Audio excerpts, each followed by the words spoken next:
Today's top story is going to be about DeFi. Of course, let's talk about it. When we're talking about altcoin markets potentially pulling back and the focus going to the majors, Bitcoin, gold, silver, Ethereum, the big dogs, and we're talking about holding those trends, holding those positions, sitting on your hands and letting the trade play out, letting the trend do what it does.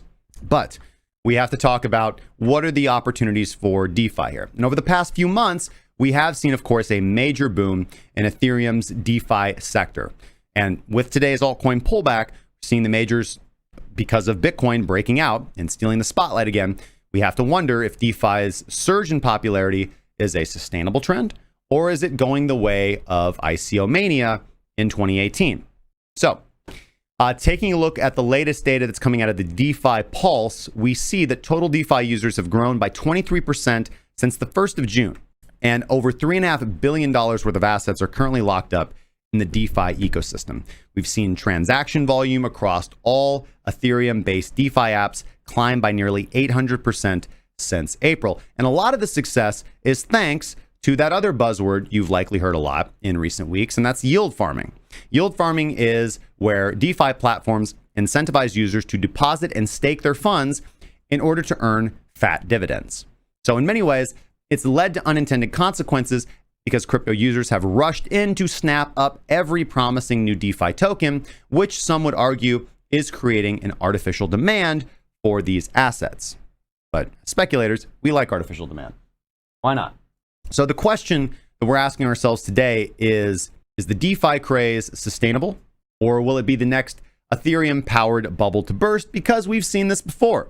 Now, what DeFi is in many ways, it's a new generation, a new type of financial instrument, which allows for community-owned to have community-owned networks, and those community-owned networks just happen to be permissionless and global in reach and engagement from day one.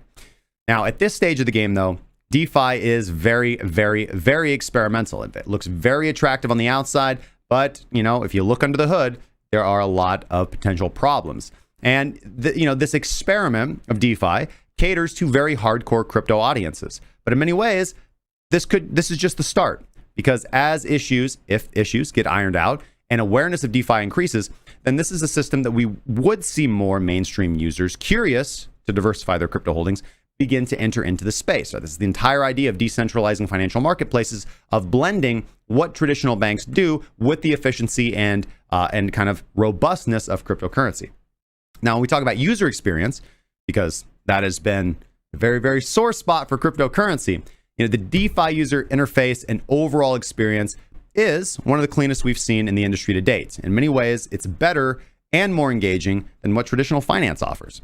Now, in this article, they quoted the CEO of Trustology, Alex Batlin, and he's talking about one of the primary attractions behind DeFi is having lower fees than traditional finance. And the reason that's possible is because there's no centralized entity that is rent-seeking or middlemanning your Ethereum transactions. It goes on to mention that DeFi was initially too complex for the vast majority of Ethereum users to understand.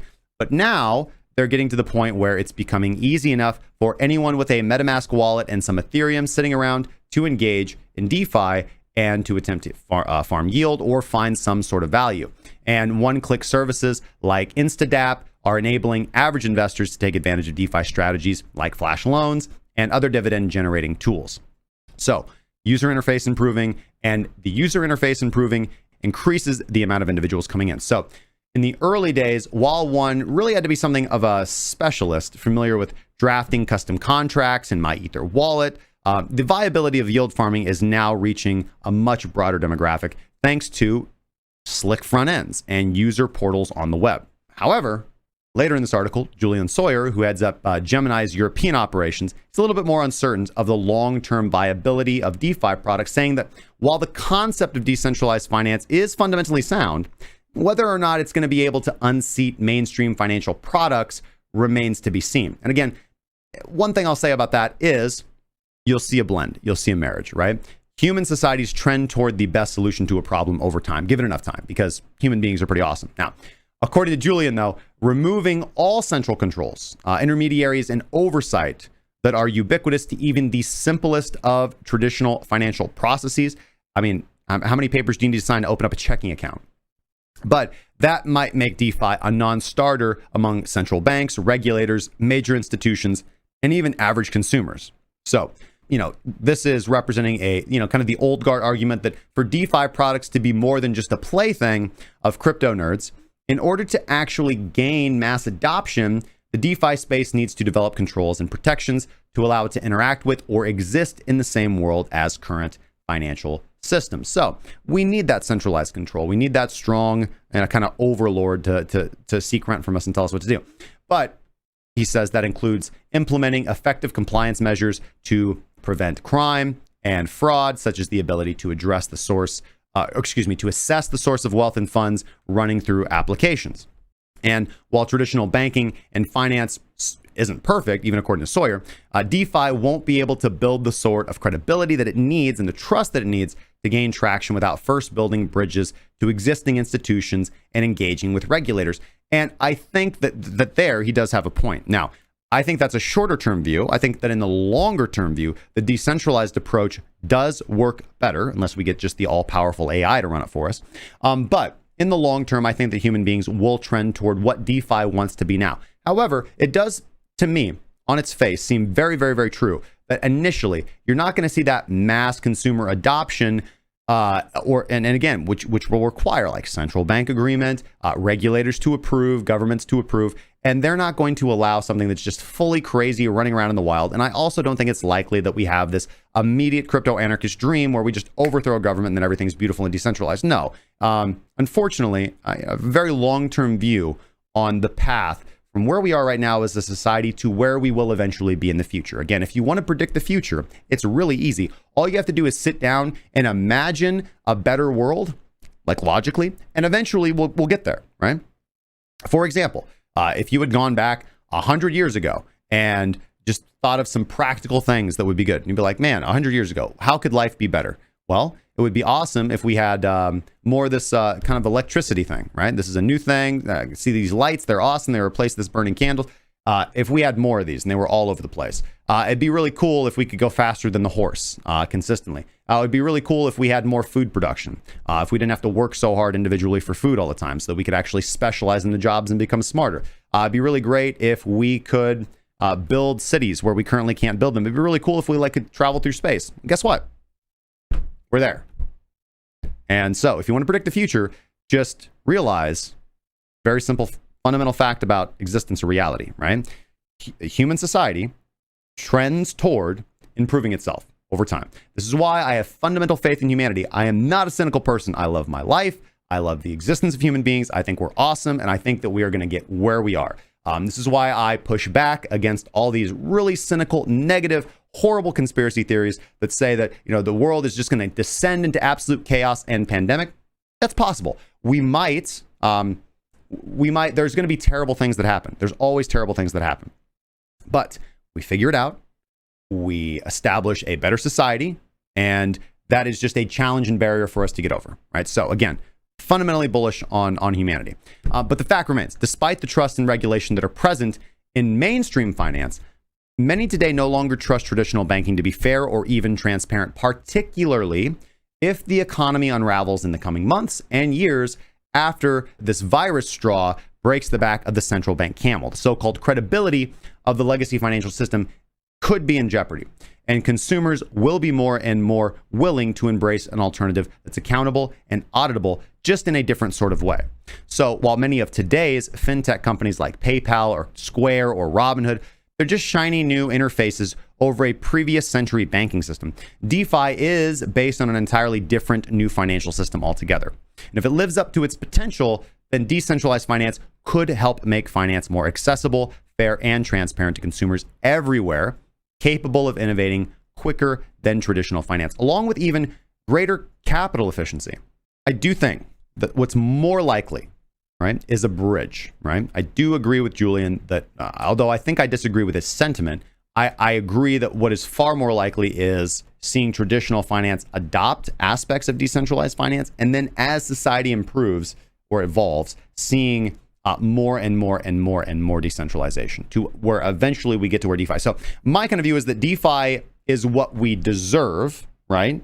But it's probably not what we're going to get right now. what we're going to get is probably what we need, which is a better banking structure, right? Have no doubt, right? This is my firm belief on this. It is very, very popular right now to think that we are in the depths of some, ancient, diabolical, malevolent plan.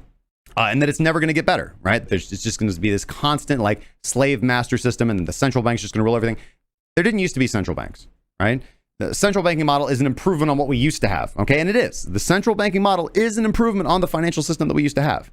But it's not perfect. It's not great. There's a lot that's wrong with it. So what is cryptocurrency? What does Bitcoin represent? What does decentralized currency represent? It represents the next evolution. It represents something better to replace the central banking model. It's just not going to be a cut and paste, right? It's going to be a little bit of a blending, a little bit of a blending, a little bit of a blending until we blend almost all the way over to the other side. And then eventually we're going to have to find something that's better than Bitcoin, right? It's not going to get us to the finish line. And by finish line, I mean, Alpha Centauri and traveling around in space. Maybe, well, who knows? We'll figure it out. Now, further on in this article, they quoted the co-founder of venture capital firm Framework Ventures, and that's Vance Spencer. And he happens to agree with these sentiments as well. Now, DeFi allows for wider global access to financial services, affordable cross-border payments through the reduction in costly intermediaries, improved privacy and security, more transparent lines of credit, and an increased control over one's assets, which is very, very important. Unconfiscatability is extremely important. Now, Spencer goes on to say that a lot of projects in DeFi are still undergoing the process of decentralization, but even in their embryonic state, their user experience in terms of permissionlessness is already on another level compared to anything traditional finance offers. And if we compare DeFi tokens to the products available during the ICO craze, saying that DeFi projects are infinitely more useful than the useless projects that emerged in 2017 and 2018 is readily apparent, because DeFi products out of the gate are doing things right now and have a user base, right? Whereas most ICO didn't even produce a white paper. Now, certain DeFi projects have what he calls value extractive mechanisms, right? Either through dividends or burning functions, meaning their value can actually be modeled. A sharp departure from previous eras of token sales, where the only valuation model we had was, pick a number. That's how high it could get, right? To search for tangible utility or function. And, more importantly, he says, consumers can immediately see the advantage that the DeFi products provide, and that they mimic products that individuals already use in their everyday to-day lives, but in a way that is more transparent, efficient, and democratic. One challenge facing decentralized finance is to articulate the exact real-world problems, though, that they're aiming to solve. Because, crypto tends to have this sales pitch that we're bucking the legacy system, right? That's only going to go so far in attracting a minority of those who dissent to how traditional banking is currently done. You catch more flies with honey than with vinegar. This is why it's typically, when you look at revolutionaries throughout history, they're typically the outcasts of society. They were outcasts before they became revolutionaries, and they're revolutionaries part and parcel because they are outcasts from society. But if you do look at the things that do change society, it is typically what you wouldn't think. It is typically individuals who are able to speak eloquently and passionately with a positive message and a path forward to make the world a better place, right? They identify a problem, they develop a solution to the problem, and then they convince the broader world to accept that solution. And sometimes that dissemination takes a long time. The adoption takes a long time. They express to the world how this solution to the problem makes their lives better, and they demonstrate how this solution to the problem makes their lives better through example. And that is the way that real change happens. I think that's the way that the most fundamental changes in society have happened over the last 10,000 years. And generally not through, and almost never through actual violent revolution.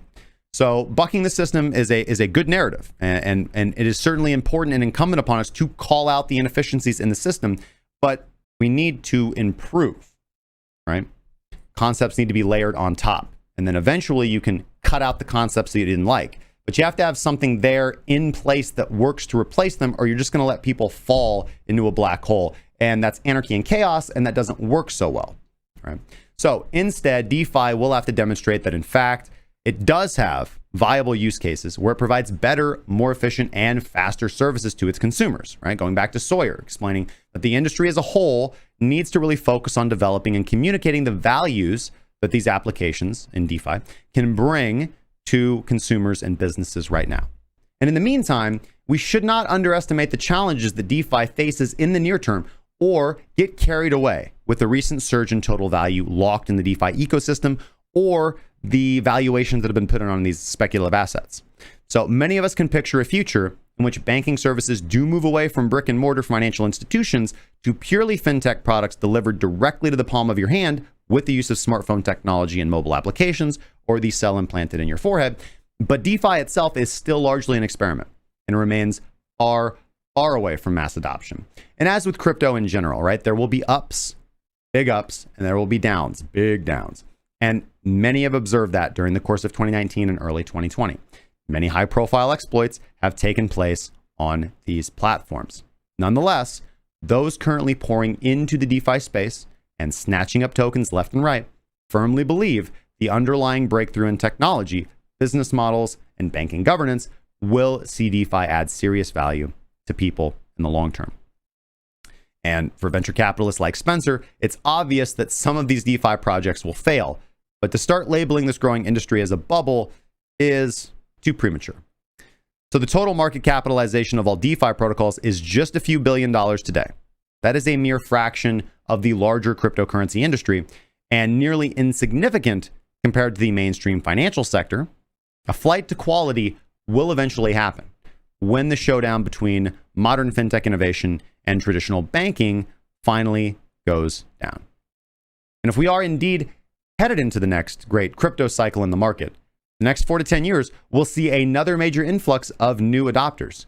And those users will become quickly acquainted with the DeFi space. So it's safe to say, even without mass adoption or toppling the existing savings and loan racket of legacy finance, today's quality DeFi protocols will be embraced by a wave of new users who will quickly grasp what these projects offer as they do reflect the financial services currently available in traditional finance. While many 2017-2018 ICO tokens were far too ambitious or ahead of their time, or scammy, promising a crypto economy where many existing businesses and services would be tokenized, it in many ways was too abstract. It was just too full of friction to be successful.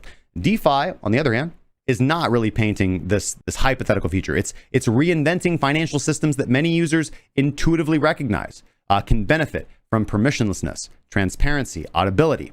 And in this regard, we can remain pretty confident that DeFi will have greater staying power than the previous era's Ethereum, hype craze use case. And while there are many technical challenges, network congestion, high fees due to Ethereum shortcomings, hopefully the rollout of Ethereum 2.0 is coming in the years ahead. And this could very well coincide with DeFi's formative years as it tries to take its place in the financial world and as that kind of dream crystallizes. So ultimately, something to watch. Now, what do you guys think, right? Is DeFi going to remain a niche playground for cryptocurrency enthusiasts? Or do you see a future where these DeFi protocols will quickly and easily be able to deliver traditional banking services like savings and loans directly to the average consumers via the convenience of mobile apps? Right? Will they begin to steal clients away from traditional banking in the world's developed economies? Or will they take the developing world by storm, where such banking services are not yet widely available yet at all? And you see the innovation on the edges. Let us know how you feel about the future of DeFi, gimmick and flash in the pan trend, or the future of commercial banking. Leave your comments down below. Thank you for joining me for today's cryptocurrency segment. Let's get back to the charts.